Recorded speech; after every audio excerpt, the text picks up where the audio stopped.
বাইকটা নষ্ট হয়ে গেল, কি হলো বুঝলাম না। শাহবাগে গিয়ে যাত্রী নামানোর পরে এই অবস্থা হয়ে গেল। তারপরেই তো হালা নামলে রওনা হইলাম, তারপর দেখি কি করা যায়।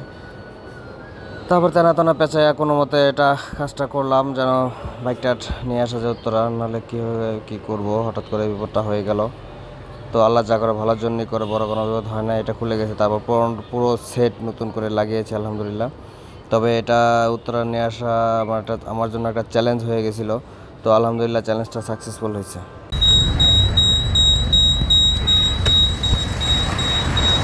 এই অবস্থা গাড়ির, এই যে বানছি বাইন্দা কেরামতি করে আবার চলে যেতেছি।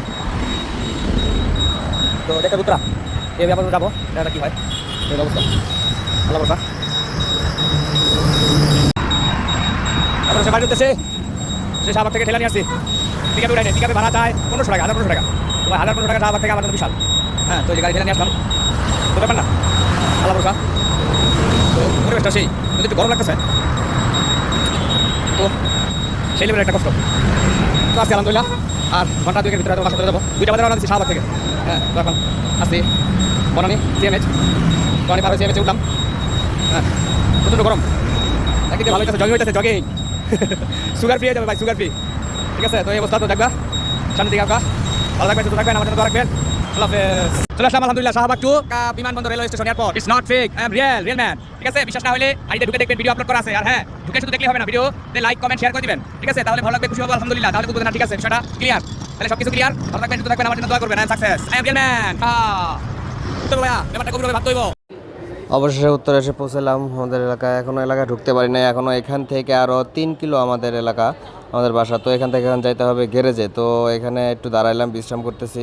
প্রচণ্ড রোদ, এত রোদের ভিতরে ভাই কীভাবে যাচ্ছে আল্লাহ জানে, একটা চ্যালেঞ্জ হয়ে দাঁড়িয়েছে। তো তার অনেক শেষে আলহামদুলিল্লাহ অবশেষে আসলাম গ্যারেজে এসে এগুলো সব খোলাখুলি করলাম। খোলাখুলি করে পুরো নতুন সেটটা চেঞ্জ করলাম আলহামদুলিল্লাহ। চেঞ্জ পকেটের পুরো সেট চেঞ্জ করছি আলহামদুলিল্লাহ।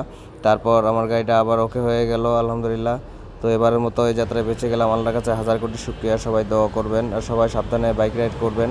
সবসময় গাড়ি চেক করে বের হবেন, যখনই বের হন না হন গাড়িটা অবশ্যই চেক করে বের হবেন। আমার চেক করা উচিত ছিল, কিন্তু আমি চেক করে বের হইনি, এটা আমার একটা ভুল হয়েছে, ভুলবশত এটা হয়ে গেছে। আলহামদুলিল্লাহ বড় ধরনের কিছু হয়নি, আল্লাহ পাকের অশেষ রহমত ছিল। এরপর চলে গেলাম তেলের পাম্পে গিয়ে দেখি লম্বা সিরিয়াল। তো এই সিরিয়াল কী হবে,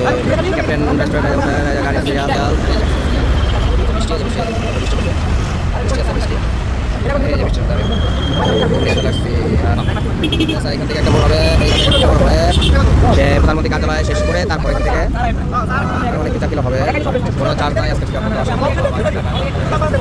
জানি ভোর সারা তেলের সিরিয়াল পাওয়া যায়নি, এর ভিতরে প্রচণ্ড বৃষ্টি নেমে গেলো। বৃষ্টিতে ভিজে তেল নিচ্ছি, তেল ছাড়া গাড়ি অচল চালাবো কী করে। তো অবশেষে তেলের সিরিয়াল পেলাম ভোরবেলা তেলের সিরিয়াল পেলাম, কিন্তু বৃষ্টি কোনোভাবেই থামেনি।